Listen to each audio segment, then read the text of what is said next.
যখন জাদু করা হয় কারো প্রতি, সে অসুস্থ হয়ে যাবে। ইভেন সবচেয়ে পরহেজগার মানুষও জাদুগ্রস্ত হতে পারে, আপনি আমি যে কেউ হতে পারে।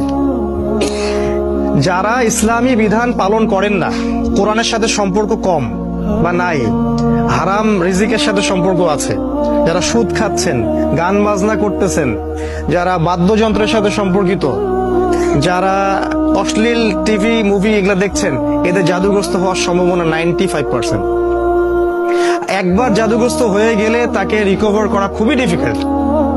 এই জন্য ইসলাম এই প্রোটেকশন গুলো দিয়েছে। কারণ একবার জাদুগ্রস্ত হয়ে গেলে এটাকে সলভ করা খুবই ডিফিকাল্ট। কারণ জাদু জিনের সহযোগিতা ছাড়া হয় না। যারা জাদু করে তারা জিনকে তাবে করে।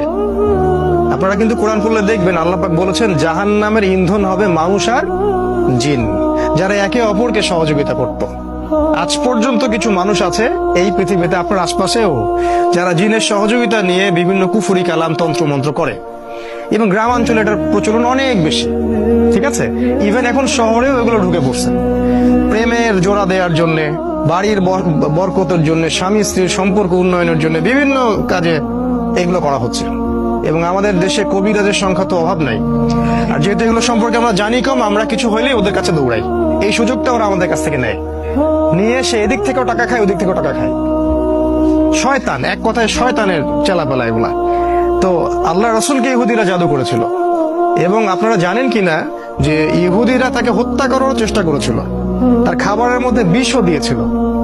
যে জাতি আমাদের নবীকে হত্যা করতে পারে, এবং যে জাতি অসংখ্য নবীকে আগে হত্যা করে আসছে, কিভাবে আমরা ভাবলাম যে তারা আমাদের বন্ধু?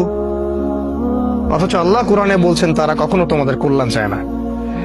তারা ভিতরে যেটা গোপন করে সেটা আরো বেশি ভয়ঙ্কর, ঠিক আছে? তো তিনি এই জাদুগ্রস্ত হয়ে রাসূল সাল্লাল্লাহু আলাইহি ওয়াসাল্লাম যে সমস্যাটা হলো সেটা হলো তিনি ভুলে যাচ্ছিলেন, কোনো কাজ করলে মনে রাখতে পারছিলেন না। এমনকি তিনি তার স্ত্রীর কাছে গিয়েছেন কি না সেটাও মনে রাখতে পারছিলেন না।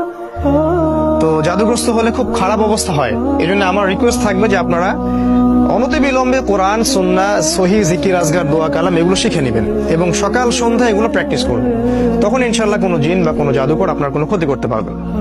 তো এই যে সমস্যাটা রাসূল সাল্লাল্লাহু আলাইহি ওয়াসাল্লামের হলো, এরপরে একদিন তিনি শুয়ে আছেন আর আল্লাহর পক্ষ থেকে দুইজন ফেরেশতা তার কাছে আসলেন।